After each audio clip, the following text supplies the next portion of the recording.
Welcome to the Leafy Podcast, helping real estate investors and entrepreneurs grow. Say hello to your hosts, Jennifer Gligoric and Brian Price, founders of Leafy Legal Services, teaching you how to protect your assets, grow your business, and manage your wealth. Let's start the show. Hi, everyone. Welcome to Leafy Podcast. Thank you so much for joining us today. Hope you're having a wonderful day so far. I am Tammy, the podcast manager, and today on Leafy Podcast, we've got Jennifer Gligoric, who is going to be our host, and she has an amazing guest with us today. So I will go ahead and pass it on to her so she can get us started. Okay, so today's guest is super fancy. So I'm really excited that we are filming this right before the Thanksgiving holiday, and he's got like the entire Thanksgiving setup, so it's going to be really fun. But he's a recognized entrepreneur, he's a speaker, he's a trainer, he's a real estate investor. He happens to be the star of the HGTV show Risky Builders. He's got 12 years of experience. He's done a whole lot. So for all of you investors, you really want to be on this show. He's done over 200 deals, managed over $30 million worth of investor money. His podcast, the Money School Podcast, for all you guys who are just now starting out, it'll help walk you through your first 5 deals. He'll teach you how money really works, how to use it to your advantage, and how to take command of your finances. He's just absolutely incredible. We couldn't be more excited to have you on. So everyone, let us welcome Chris Naugle. Chris, welcome to Leafy Podcast. Oh, I'm happy to be here. It's an honor. Thank you. And your background is so fancy. I just have to say it again. It's so nice. Like, you know, the crystals, and then you have multicolor in the back. That's so calming. On my screen, I can see a lot of blue and oranges. So it looks really pretty. It is. I love it. It's my zen, if you will. That is very zen. It's super zen. Okay, so tell us about your story. Like, how did you get to where you are now? Being zen, being on your Money Podcast, being on HGTV. What's your journey to get to now? Sure. So I always, I love telling the story because it's not what people think. And it just goes back to when I was a kid. I grew up in a very low income family. Dad was an alcoholic. Mom and dad got divorced, and mom had to raise me. It was a major struggle for my mom. And, anytime I wanted something, I had to just learn to go out there and hustle and do things. And mom was really good about allowing me to dream big. She never ever stopped me from dreaming. So she was always supporting that. So I never really even realized we didn't have money until I was in high school. And around that time, I was a kid that had big dreams. And, I just wanted everything. My biggest dream back then is I wanted to be a pro snowboarder. So I come from Buffalo, New York. I don't know if you've ever been here, but we got lots of snow, but our hills are relatively small for an aspiring pro snowboarder. And everybody, when I was telling this, said, there's no way you're going to become a pro snowboarder because nobody's done it from this area. And I said, watch, I'm going to do it. So that was like my early years when I was a young teenager, and I just did what everybody was unwilling to do. And that's just kind of the habit I got into doing, is just if somebody said I couldn't do it, it just fired me up. And I said, I can and I will, and watch, because I had tons of naysayers. The thing about the area I grew up in is it's a very limiting mindset place. People are very comfortable making just enough. It's a blue collar town, and nobody ever really dreams big. So I was just like outcast all through school. And it all began then when I was, I think I started when I was 15. I started working on farms and doing all that to make money to support my snowboard travel. But then I got this idea one day when I was working at 16 for a restaurant. Now, I got this idea I wanted to do a clothing line because I hated my job. The guy that owned this restaurant degraded me so badly that I literally got to a point where I was coming home every day depressed. My school grades were started plummeting, and I started thinking I could do nothing right. That was that first time where I came off of my I'm a big dreamer to, oh my God, I can't do anything. Mm-hmm. So I quit. I quit that job and I came home, thought my mom was going to be mad, but she wasn't. And that's what started my first company at 16 years old, called Fat Clothing Company with a PH. And that clothing line, for the next year, I sold shirts at high school. I put them in my backpack, and every dozen I sold, I bought 2 dozen. I just kept doing that. Well, a year later, I had 4 seamstresses working for me.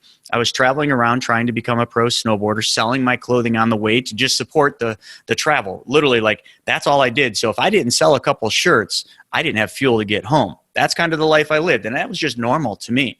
So, and then I started selling my winnings from the snowboard contest, and that kind of escalated me. But when I was 17, I got this crazy idea, and I wanted to open my own store, because all these guys that I was selling my clothes to me, they had the lifestyle business. They came to their store, they hung around snowboarders all day, and they went out and rode in the afternoon or the evening. It was just what I wanted. Well, to have that, all I needed was 70 grand. And this is the first dive I had into money and how money really works. And this is the first time in my life that I realized, wow, I don't have, I'm not set up to do this. So I did what every other kid would do. I just went around, asked every single person that I thought had money if I could borrow money. And I heard no, absolutely not, heck no, get a job, kid. That was from my dad. And, I almost gave up. And then I got a yes. Because, in life, every single no you get is one step closer to a yes. And if you just don't quit, you can never fail, because the only way to actually fail is to quit. So I wasn't willing to do that. But that yes came from the person I call my unconditional one. My unconditional one was my mom. My mom had nothing, barely was able to keep the house over our head. But you know what she did have? She had the house that she got in the divorce, which had exactly $75,000 in equity. So I got a bank to agree to give me $70,000 to open Fat Man board shops, and all I needed was collateral. Well, my mom put her house on the line so that her crazy 17-year-old punk snowboard kid could chase his dream, because she was never able to chase hers. And at that time, I was just a 17-year-old. I had a big dream. I'm like, yeah, of course, let's do this, Mom. I won't fail. Well, you get into the business, and some nights you're just like, I can't lose Mom's house. Like, if I don't make it through this next week, like, Mom's house is on the line. Like, so as a 17, 18-year-old kid, like, I had pressures on me that I wouldn't wish upon my worst enemies. But you know what? Those pressures carved me into the man I am today. So get past all that. The stores were a raging success. We went on a lot of hard times, but I ended up selling that business in 2010. So it's still in existence today. So right during a recession, you sold this business. I did. And that's why amazing. I sold it. Yeah. Yeah, and that's why I sold it. Is in, a lot of things happened from 94 till there with the business, right. And I ended up landing in the financial services world as an advisor, because in early 2000s, the first recession I went through, I needed to get a job. And I told myself I was never going to work a job again, but I had to. So I was either going to deliver pizzas, or I was going to go sell some life insurance and some investments, and that's what I did. But I loved it. I loved money. I was infatuated with it. I think I just watched that movie Wall Street too many times. I really do. You remember that one, the original one with Michael Douglas? That is a classic. Yes, Greed is good. Yeah. Yes. So that's every what did it. salesperson has to watch that, and Glenn Ross, coffee is for closers. Coffee is for closers. Oh, yes. Yeah. Oh my God, that one's epic. And that was like where it all started to change. See, at that point I was a pro snowboarder. I had my retail stores. Literally, I was living a fantasy world. I mean, everything I had envisioned in my life, everything that was stacked against me to ever have happened, I did. And I just thought everything was possible in life. I thought if I could dream it and I worked hard at it, I could do it. But in 2008, I was a rock star financial advisor, one of the top guys in the firm, making a ton of money. I had flipped a couple houses at this point. I just thought I was there. So I decided to buy a dilapidated building and convert it into a strip mall where would be the new home for my store. And you already know where I'm going with this because of the timing. Yeah. And 2008. So that timing bit me in the butt. I borrowed money from hard money lenders, the people I should not have borrowed money from. They weren't the right hard money lenders. They would have not just taken the property. They probably would have taken a leg and an arm along with it. And when the market collapsed, I collapsed. My retail stores came to a screeching halt. My financial advisory business basically dried up. I mean, I had no new business, but I was working harder than I'd ever worked in my life. And then I had this unfinished strip mall. So I got to be one payment away from being completely bankrupt. And I promise I'll get through this story, but this is some important stuff. No, I'm fascinated. Listeners. So during this time, I was driving home one night. Morning started at the advisory. Afternoons were in the store, in the evening working. Then I'd go to the plaza and I'd work till 2 a.m. trying to get it done because I couldn't afford contractors. And I had to get this plaza done.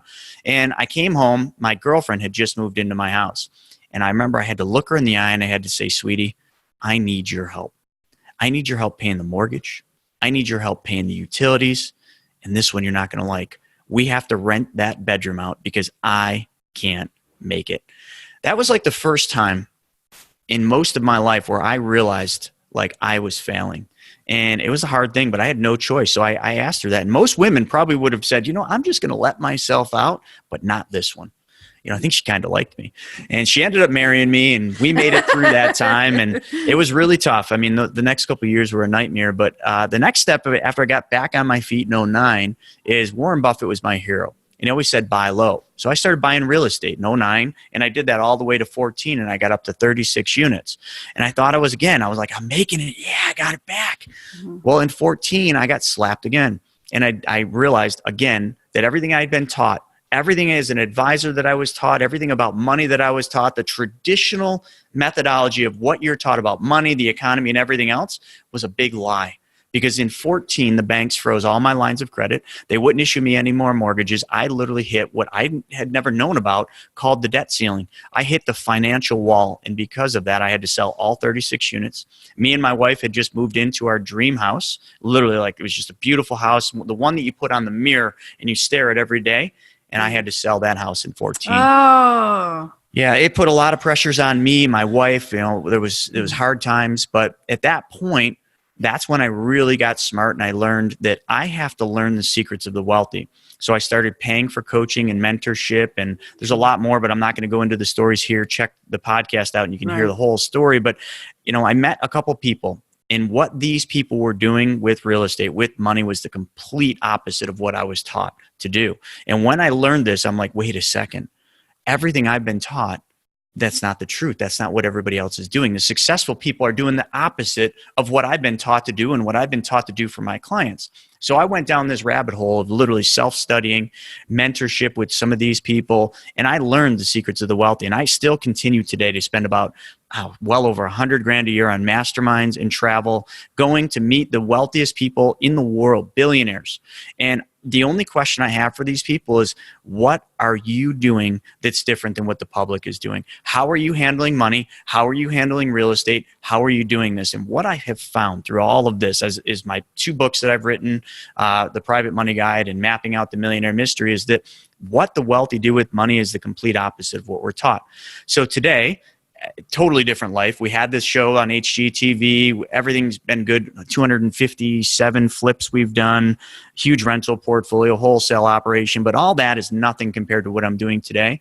Today, I travel around the country. If you consider Canada, we'll call it the world, teaching people the secrets of the wealthy. And it's teaching them to think differently about how money works. And it's the most enlightening thing for me and the people I speak to. But the hardest thing is getting people to get out of their own head about what they've been taught. Well, so it's fear. It's fear. I mean, I'm going to tell you, I'm on the very same journey right now. In fact, I just had a podcast guest who's a certified financial planner out of Chicago, amazing guy. And somehow what he said resonated with me, and I have an appointment. I said, I need to think differently about money. I'm in the exact same position you are, except my dad had left, my single mom, and then she became an alcoholic. Then I was a homeless teenager. Then I was pregnant and homeless too. That was real fun back in the day. And I lived on the street. I managed to make it through college. I'm not even sure how I did it, considering sometimes I'm in like a tent and it was awful. And, but I saw many people who had been working, they'd been both the husband and wife, were working, and they had a roof over their heads, and suddenly they're hid up at the shelter, and their kids are coming to, get food in the line of the shelter I went to, because I would always go to Covenant House because they take care of kids 21 and younger, and it's much safer when you're a kid to go there. And what we're taught about money, which I've carried these limiting beliefs my entire life, even though I've always been a hard worker, by my own mitts crawling out of things, but we're taught different things, pay everything off. Don't get credit. You don't want to get credit. Credit is bad. It'll bite you in the butt. You're going to want to work until you can pay it off. And with some things, that has merit. It does, but that's not how the rich think. Not at all. It's very different. It's very scary. And it's very scary if you've been taught your entire life something else, or that you're being irresponsible, because it's still that little voice inside of your head going, that's not how you're supposed to do it. That's wrong. You're putting yourself at risk. You'll be under the bridge and rats will be eating your toes. I mean, but you're right. I mean, it's just a limiting belief because that's what we're taught our whole life. And it's because the system, the money system, if you will, the financial system is designed to teach us to need them. It's designed for us to give up control of our money. Think about what we do with money, right? We give up our good dollars today and get paid back with weaker dollars later. Where does most people's money go?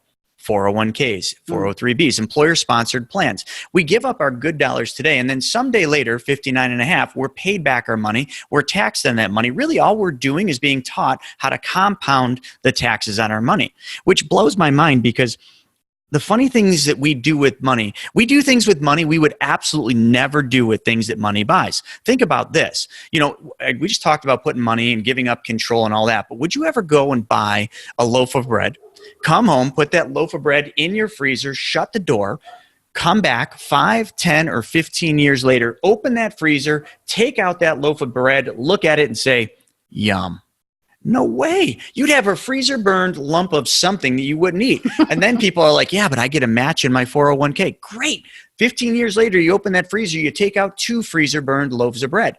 Would you ever buy a car and wait 5, 10, or 15 years to drive that car? Probably not. And would you ever buy your primary residence and wait 5 to 10 to 15 years to move in? No. And if you did, your marriage probably wouldn't work out. You see, we do things with money we would just never do with things that money buys. And the reason for it is that's just what we've been taught. That's what we've been taught to do. But that is not what the wealthy do with money. The wealthy understand the principles of uninterrupted compound interest first and foremost. They understand that having control of their money is more important than anything else because if they control their money, they control their opportunities, they control their destiny. And lastly, they understand that you don't have to take risks to build wealth. All you have to do is understand that building wealth takes time. It's not a sprint, it's a marathon. So the things that the wealthy do, they play the long game, but they control the short game. Think about that. They control the short game, but they play the long game, meaning it's more exciting when you're just controlling your money. Even if you have less, it's so much more exciting because you're in control and you can take advantage of opportunities. Think about 2009. If we could all take a time machine, I've been watching Back to the Future way too much lately, but if we had that Doc time machine and we could go back to 2009, where would you be today if you knew what you know today and you could just take that time machine back? You'd be a billionaire. World. Yeah. You'd be a billionaire. There's no two ways about it because if you just knew what you knew today and you knew how to go back and plan for that and buy real estate, I don't care what you bought. You could buy the worst real estate in 09, 10, 11, 12, 13. You would be probably, if you weren't a billionaire, you screwed up. But seriously, think about that. That opportunity that you would have if you had a time machine is available for you right now, because we are 12 years into a cyclical 7-year cycle of the stock market. I'm not going to bore you with my old financial advisory talk, but think opportunity is 6 to 12 months down the line. The same opportunities we had back in 09, it might not be the same fallout, but you're still going to see monies collapse. You're going to see you're going to see corrections, maybe recessions. You're going to see real estate fall off of its highs, which spells an opportunity. But if you're not ready for it, if you got all your money parked, with, in no disrespect to CFPs or the advisors, I used to be one, but if all your money is parked at advisory firms or in 401ks, you don't have control to take advantage of what's coming. Secondly, if you're in the markets and the whole markets go down, you're not going to have any opportunities because your money's gone. It's vanished in thin air. Poof. So what I tell people today is get your money out of the market, put it on the sidelines, and wait for this opportunity that's coming. But that's so hard for people. Because waiting is so hard. We try to tell people about checkbook control just to get a solo 401k or SDIRA. Self-directed IRA. Like that's what we do. Like you're going to need to do this or get your structure in place because the last thing you want is a lawsuit to come around because now we're getting it. Vexatious litigants, it's not like they're bad people, but people get desperate. Yeah. And if you have a lawyer who's also desperate, and that happens. I'm not saying, we have the most incredible lawyers with us, but at the same time, if they can go on to, the program, Deed, I always get it wrong, like Deed US, whatever, the one that we use, and you can just pull up every single property someone owns. Well, they're going to put a lien against all of it, and then you'll just have to settle. And even if they know they don't have a chance, They will still say, well, we had to do this because, you were driving around and your son drove your car and they hit him at 5 miles an hour. Nobody's hurt, but still, he could be hurt later in the future. Has nothing to do with your rentals, has nothing to do with your business. But guess what? Because you're not anonymous, because you don't have the right structure, things are going to, do you have that money just to shell out for that? Mm-hmm. Most people don't. So if you do protect yourself now, and it is coming. I talk to real estate experts every single week, several a week, some of the greatest minds like yours.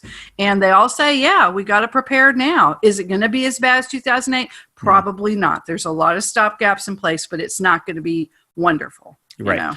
Exactly. And I'm so glad you brought that up about the self-directed IRAs, the solo Ks, because they, you just heard me talking about giving up control. When you have your money in a self-directed IRA or solo K, you didn't give up control. You're in full control. But people don't understand that. The average public doesn't understand that. The advisors of the world don't sell that because they can't get paid. You see, that's one of the biggest differences. When I was an advisor, I drank the Kool-Aid, I wore the rosy colored glasses, and I did what the brokerage said, which was sell, sell, sell. Sell the products that pay you the most, right? And that's how we did it. Or manage the fee, the money and get paid the fee. But what wealthy do with money is things that wouldn't pay an advisor. Advisors don't get paid on self-directed IRAs. They don't get paid on solo Ks. So why would they suggest them?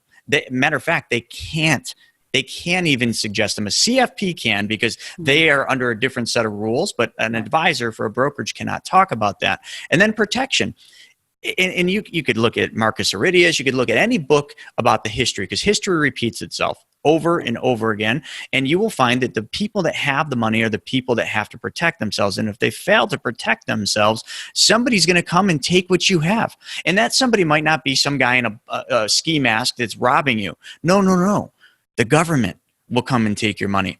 The attorneys will take your money and you won't even know it hit you. If you're not preparing and planning and structuring properly, you are low-hanging fruit. And you just have to understand, when desperate times come, desperate things happen. You need to get ready. And I'm so glad you brought that up, because that is just so important to understand that there's more to it than just making money. Everybody, and Kiyosaki talks about this a lot. He does. We are so trained and thought that the money in our bank account determines our wealth. The money in your bank account does not determine your wealth. You might think that that's your wealth, but the second that money is gone, and it trust me, I've seen it happen so many times. People have money and then it's all gone. They get it again and it's gone, because that's what they measure their wealth on, their bank account.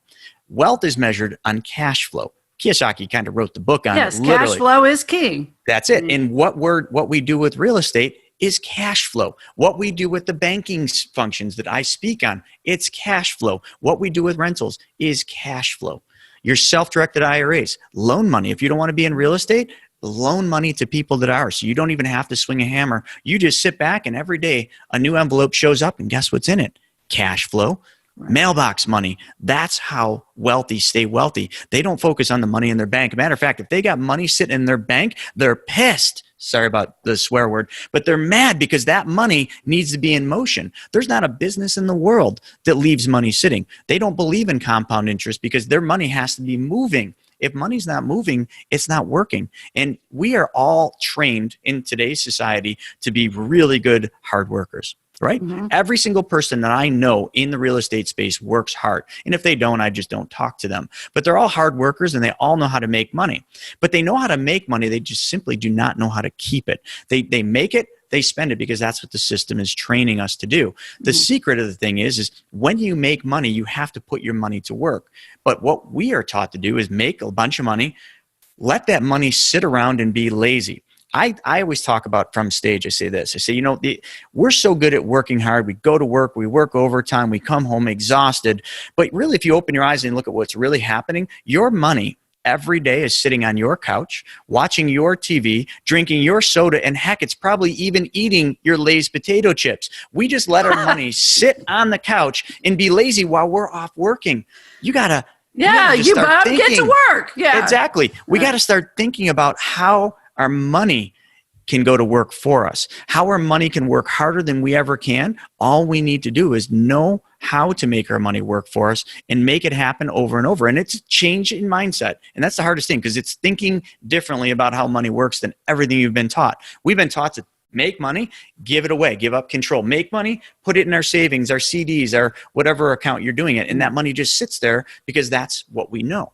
And then all of a sudden that money just vanishes and we don't know what happened. And you don't these are have, the principles. I need to stop you and say, you don't have to be rich to do this. Oh my God. This is for people who are living paycheck to paycheck. There are ways, even if you're living paycheck to paycheck, that you can make your money work a little bit harder for you, whether it's budgeting. And I know, I talk to so many people and they're like, I just can't. I barely have enough, right?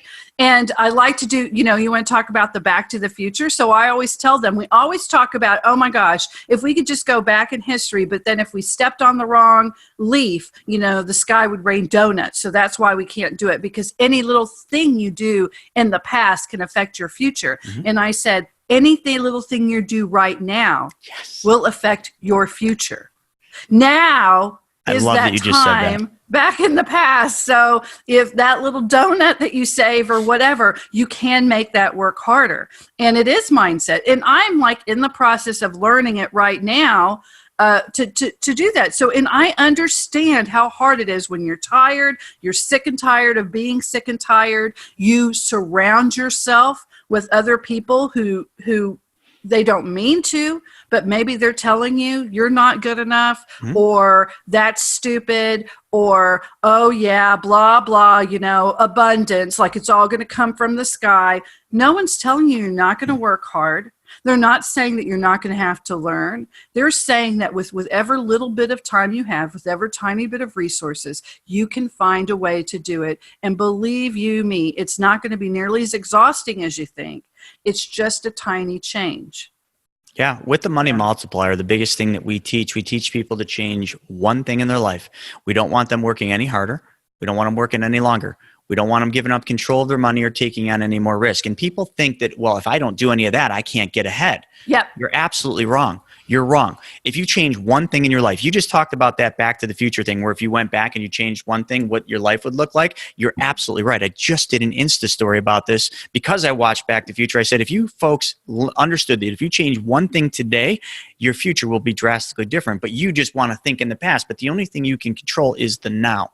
So the thing we teach at the Money Multiplier is changing that one thing. We show people how to build wealth through their own debts and their expenses that they already have. Now, that doesn't probably make sense, but if I could just show people how to change one thing, I don't care who they are. They don't have to have a lot of money, like you said. It could be somebody that's putting a couple $100 a month away right now in a 401k or a savings. If they change where that money goes, they change that one thing, and then they understand the banking functions, which we teach.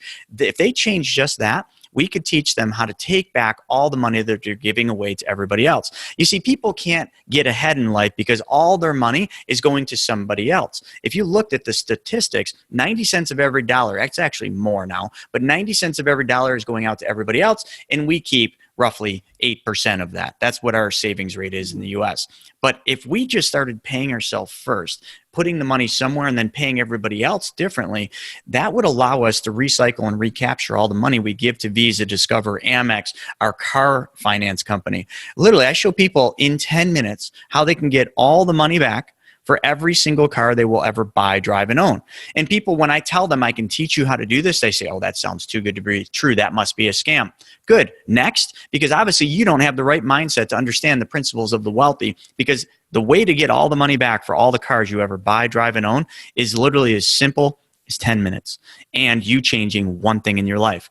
So when I tell people that, that's usually it. Some people are like, that sounds too good to be true. This is a scam. Okay, it's the oldest scam in the world then, because it's 200 years old. It was created by the Rockefellers, and it's been being used ever since then, and it's been being used successfully by the wealthiest human beings on earth and in the world, as well as all Fortune 100, Fortune 500, and every bank. But it must be a scam. That's the mindset we're talking about. And we are talking to Chris Naugle. And if you want to find out this, if you're sitting there going, man, I just want to learn so much more, guess what? You can. He's got this amazing podcast, the Money School Podcast. You can even go to it by typing in moneyschoolpodcast.com. He is, and for real estate investors, he has FlipOut Academy. So then you can go to FlipOutacademy.com. So you can totally find him absolutely anywhere. And here we're getting to the end of our thing. I could talk to you forever, and I'm going to totally go and find that out about the car thing. I'll give you my video, and you can give it away to everybody. It's just a 90-minute video, okay. And you can give it to every single person. It's so easy, and it'll not only teach you how to get all the money back for every car you buy, drive, and own. It'll show you how one of our members, how we erased $478,000 in debt without changing anything, saving anything. We did it in 6.5 years, gave him full control of his money. He never worked a day longer, saved a buck more, or lost control or took more risk.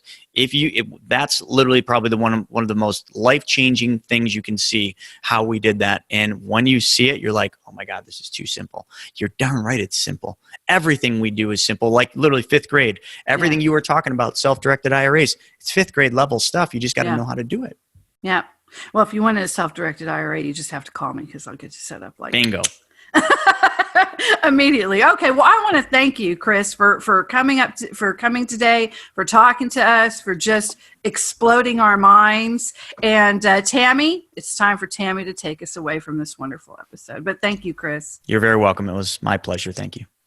Awesome. Yeah, Chris, thank you so much. I definitely can change one thing. So I just had to buy a new car. So, and thank you again, Jennifer, for hosting for us today. And I will have all of the links for Chris in the show notes so that you will be able to find him, the Flippers Academy, his Money Multiplier. FlipOut Academy, I apologize. And so I will put all of that in the notes for today. And if you do want to get a hold of Chris and you have any questions for him or anything you'd like to tell us about this particular podcast episode, please email me at Tammy, Tammy, at leafylegalservices.com, and I will get right back to you. So thank you again so much for listening. If you'd like to find us on social media, we are at Leafy Legal. And I hope everyone has a wonderful holiday, and we will see you next time. Have a great day. Bye-bye. Attention real estate investors and entrepreneurs. Did you know that real estate investors are a primary target for lawsuits? According to the National Survey of the Court data, 25% of Americans risk being sued in their lifetime. However, if you are a real estate investor, you have a 95% chance of being sued in the next 20 years. Leafy Legal Services helps you protect your assets and strategically grow your business and wealth. Leafy Legal Services are experts at the Series LLC and Delaware Statutory Trust, two of the newest and most ideal legal structures for real estate investors. Leafy Legal Services have the most personalized and affordable solutions for setting up LLCs. Property owners are always at risk when it comes to their assets. Anonymity is so important. If you own just a rental house and you own your home, you have to protect yourself and your properties from any potential legal issues. Leafy Legal Services have the right solutions to make sure you are happy and feel secure. They offer cost-effective documentation that suits their clients' needs. For a free consultation and ebook, visit leafylegalservices.com. They are waiting to hear from you. leafylegalservices.com. Follow us on Facebook, Twitter, and Instagram. Don't wait. Take action now. LeafyLegalServices.com. Protect your assets, grow your business, and manage your wealth.